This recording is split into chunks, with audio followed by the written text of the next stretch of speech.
Alright, dearest friends, and welcome back to the channel, or welcome if you're new here. I'm Christina, and today we are finally here in the brand new humble abode. We finished moving yesterday. The move was super smooth, can't complain one bit.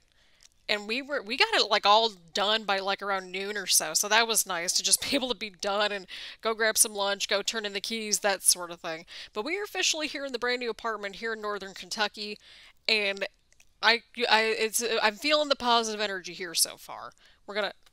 I don't have wood nearby, but we're just gonna knock on wood, right? But I'm really enjoying it here in the new apartment so far. Everyone's been super cool. It's been very quiet, very chill, can't complain. The neighborhood is fantastic. It's super cute. So I'm just excited to get settled in and get to know the area a lot more and just, enjoy the apartment a lot more. We've got the living room done. In fact, let me show you all what we've gotten done so far, right? I think I posted some photos over on Twitter, but I'll just, slide them in right over here, right. By the way, that TV stand took me literally 3 hours to put together yesterday. I think what happened was that I literally went to lunch and then turned in my keys, and then I got back and just put the TV stand together. So that all happened. But I figured, you know what? I'm going to cap off this week filming a reaction video for you guys because one, I enjoy these things. Two, it's wrestling, so I'm going to have fun with it. And three, it's just a good way to just kind of kick back and relax with everybody. So on that note, grab your snacks, grab your choice of beverage, get comfy and cozy. And let's have our first reaction video from our brand new humble abode. Okay, so we have the Usos and the New Day opening up the show. I smell shenanigans already. My dad even texted me like, this should be your main event, and I'm like, dude, there's gonna be some shenanigans going down. These two teams have a lot of history together. It's unreal. Okay, I like how they're focusing on Jay's injury. Okay. Cole, I think context is key because they kind of hot potatoed the tag titles for a number of those reigns. I'm just saying, well, if it's like the most important match as a tag team, why is it in the opening match and not the main event? Like, I get that you're like trying to start off strong, which I appreciate. We're here for it. We love a good match kicking things off and a quick little intro to the show and that sort of thing. But boy, oh boy, this just screams shenanigans because I'm thinking mentally, like, Survivor Series is coming up in a couple weeks. They still need the men's War Game match, and I think the men's one kind of writes itself out at this point. Okay, he just, like, fell on them. I'm here for that. I mean, that's one way how to take out the team, right? Everything spilled to the outside, and is there a count-out happening? Is there a count-out in this match? I like how we have, like, a couple of different stories kind of together in this match so far. You have like the record-breaking title reign as one of them, and then you have Jay's injury right there that's kind of a threat as well. So it'll be interesting. And then they also pan back to Paul Heyman and Roman Reigns in the back.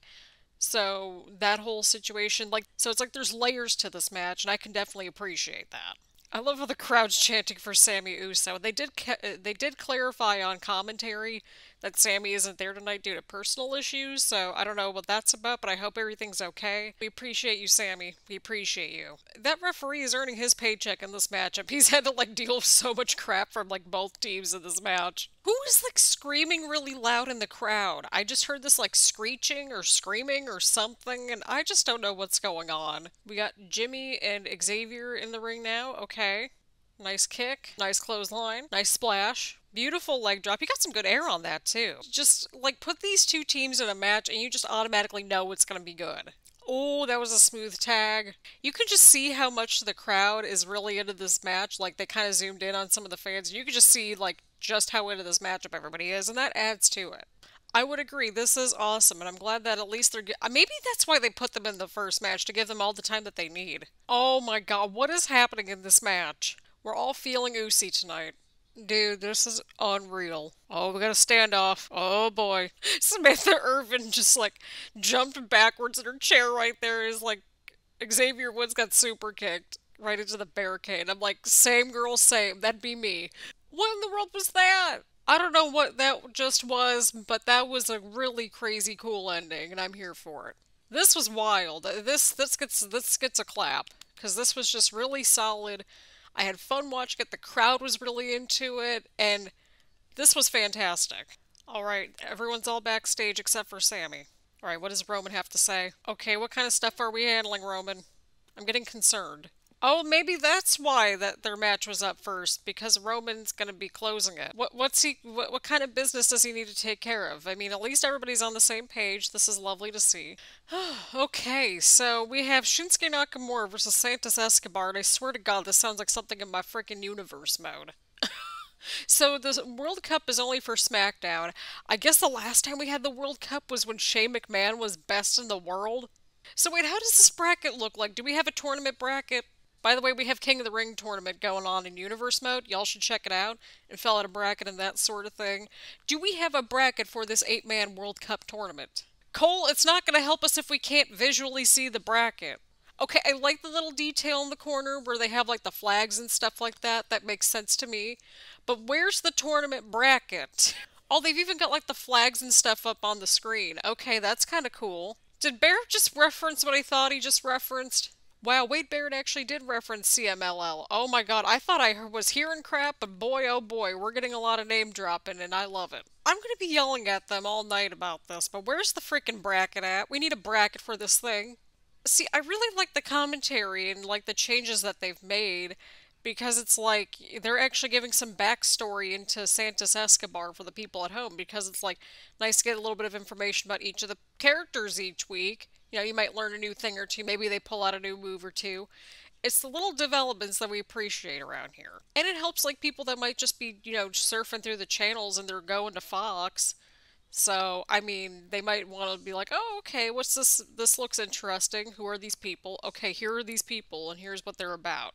That makes sense to me. We're giving them a good amount of time, too, so far. I'm here for it. That way everybody kind of gets to shine a little bit, and we're here for that. Yeah, I think the 4-on-1 disadvantage is not panning out well, but at least Shinsuke is being smart about this whole situation here. It's like trying to take out, like, Legato, like, one by one. Again, logically, it should be Escobar because of the numbers advantage, but my heart's like, come on, Shinsuke, win this thing. What is Escobar doing? Oh yeah, that'll do it. I'll gladly take it, because at least Escobar got a win, and this is good for Legado del Fantasma, so I'll take it. But who's he facing off against in the next round of the tournament? Like, we haven't gotten a bracket, unless I probably missed something, y'all, but yeah. Great match. Did what it needed to accomplish. Not too long, not too short, had a good ending. Everybody looked good. Can't complain one bit. Wait, there's like a glitchy thing behind you, LA Knight. Well, there's like the Bray Wyatt glitchiness. Okay, he saw it too. Oh, I didn't know that we needed this until now, but we're here for it. Bray Wyatt and LA Knight. Oh, this is gonna be good. Grab me some, I need the popcorn. Somebody go get me some popcorn. I forgot to add it on the grocery list. This is the encounter that we didn't know that we needed until it happened. He just headbutted LA Knight. So wait, is this going to be Bray Wyatt's, like, first little program thing? Because if so, I'm kind of down for it. It's the encounter we didn't know that we needed until we got it. Oh boy, I need to see where this is all going. Because right now this sounds like it's pulled out of universe mode. Like, how does this all connect? I've got no idea, but I want to see how it all sort of connects and where things go. Alright, so they gave Liv and Shotzi entrances, and everybody else got entrances during the break. So it's probably going to be either Shotzi or Liv that wins this match by default. I would like to see Shotzi get an opportunity. I think that'd be good. You know, switch things up a little bit. Oh, Raquel didn't get it. Forgot Raquel was in this match. Oh, dear God. Look, y'all, it's been a long week, as I've mentioned. Okay, so the first person to win by pinfall or submission? Okay, that works. I like Raquel's music. I know she's had new music for a little while, but I like it. It's a vibe. Tina farts! Wait, are you referring to Tina as in Bob's Burgers, Tina? I was just watching Bob's Burgers before we started this reaction video, okay? It's fresh in my noggin. Or are they talking about me? Because, like, that's an abbreviated version of my name, of course. A lot of people, when I was growing up, they called me Tina at one point, so it's a thing. Look, I'm only 103 miles away from you, Indianapolis, okay? We could be there in a jiff. Okay, so we got Liv and Sonya. Okay, that makes sense. Okay, Lacey Evans is involved in this. We haven't seen her for a little while. Nice to see her on the match. And Xia Li. Always good to see her. Ooh, right into the post goes Raquel. Shoot, Lacey had the right idea this whole time. Like, everybody else just beats each other. It's like universe mode, where everybody else is, like, all stupid and they're outside the ring beating each other up. And they forgot that somebody else was, like, getting pinned inside the ring until it's almost too late. Yeah, why is Liv so angry if she's won the last match or so with Sonya? Oh, God, Raquel got sent into the post earlier, and then she ran right into the post, so I don't think she's winning this thing. Okay, Shotzi just ran right into Lacey. Kel and Xylee, they're still on the top turnbuckle. That superplex looked pretty good, I'm not gonna lie. Same here, Sonya, same here. How is it diabolical for her swooping in for the pin like that? That makes sense to me. She's got the right idea, you know, waiting for everybody else to beat each other up and then swooping in there for the pin. That's what I would do. At least we know who to cheer and boo for in this match, I think. At least the cheering part. We're supposed to cheer for Liv, we're supposed to cheer for Raquel, and we're supposed to cheer for Shotzi. I'm sensing that we're gonna get another Liv and Sonya match, so I don't think they're gonna win. Oh, yep, that's it. That's it. Alright, put her away, Raquel. Oh, but Sonya! Sonya's like the smartest person in this match, I swear. Raquel, what are you doing? Wait, I thought this was Liv's thing, where like she pulls out all the weapons and stuff.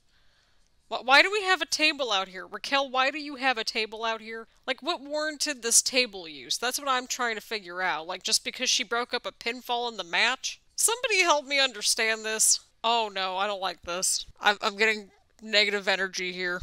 Oh, oh no. Also, why were they trying to throw Sonya through a table? Why? Because she broke up your pin? That you're supposed to do in this kind of a match? Alright, Shotzi won. Love that for her.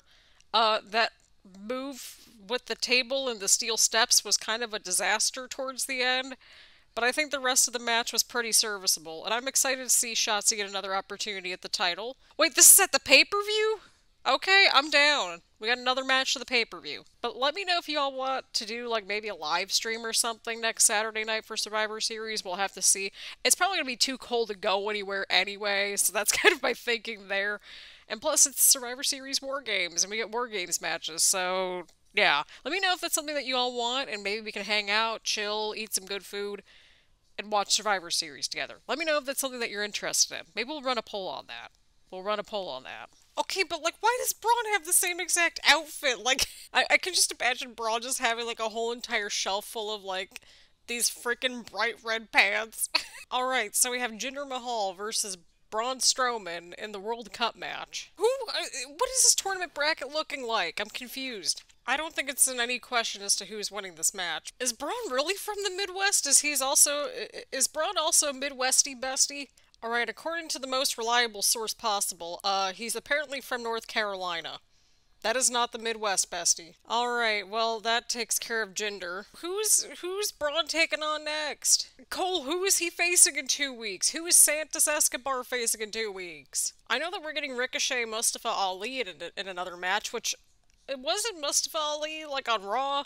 Did he just get quietly moved over to SmackDown? Because I'm just getting confused at this point. Where's the bracket? So, this could go one or two ways here with this bracket, because look, they're not giving us one. Okay, so we got the bracket very rough, but it is a bracket nonetheless. So, we don't know who is going to face whom, but these two matches are happening next week, apparently with Ricochet and Mustafa Ali, and then we have Butch and Sami Zayn. And then these two aren't facing each other, so I don't know what's gonna happen. We're wigging it. They're not giving me much to work with, y'all. They're really not. Okay, I guess we're getting Zelina versus B-Fab, like, just out of the blue, but okay. We'll roll with it. Also loving the cameras for Hit Row's entrance. Well then why didn't Zelina get her own entrance? What is happening? Why is there fire and smoke? Oh, is this the Viking thing that we've been seeing for weeks now? Okay, they're still the Viking Raiders, but like, how do they fit into this whole mess between Hit Row and Legado del Fantasma? At least they finally showed up. Zelina's got the right idea, just jumping right through the crowd. Definitely a statement, getting top dollar like that. I'm a little confused about the whole, like, top face, like, makeup situation. But I thought the flames and the smoke entrance stuff was kind of cool. And I liked how they just kind of ran through everybody.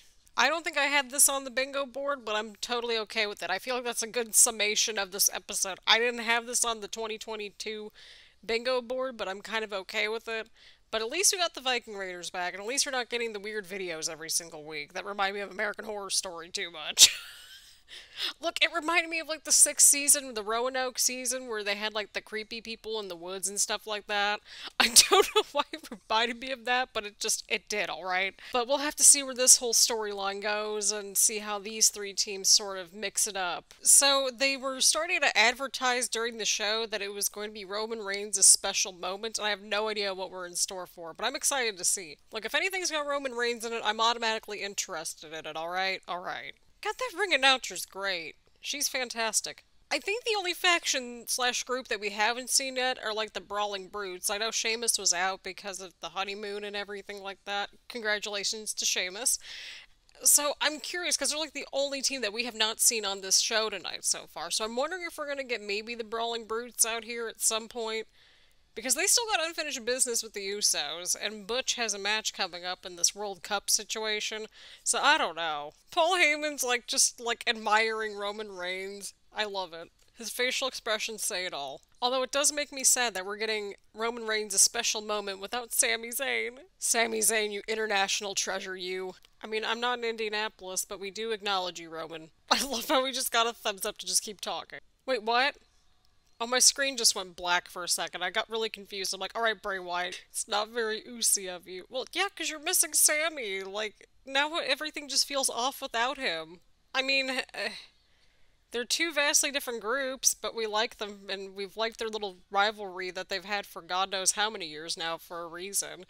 Their chemistry is just impeccable together, and that's why we like watching their matches. Alright, who's stepping up to Roman? We got a pay-per-view to come up. We got a pay-per-view coming up around the corner. Oh, I called it. I called it throughout this freaking episode.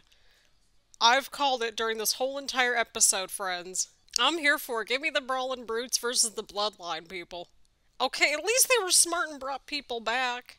Alright, our dude Sheamus is back. Love that for us. Give us Sheamus versus Roman, please. Wait, his microphone ain't working.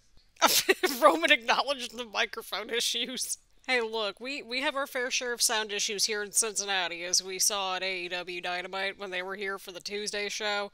Oh, boy. Okay, Drew. Okay, Drew's coming down. Oh, boy, we got Drew and Solo. This should be good. Sheamus and Roman.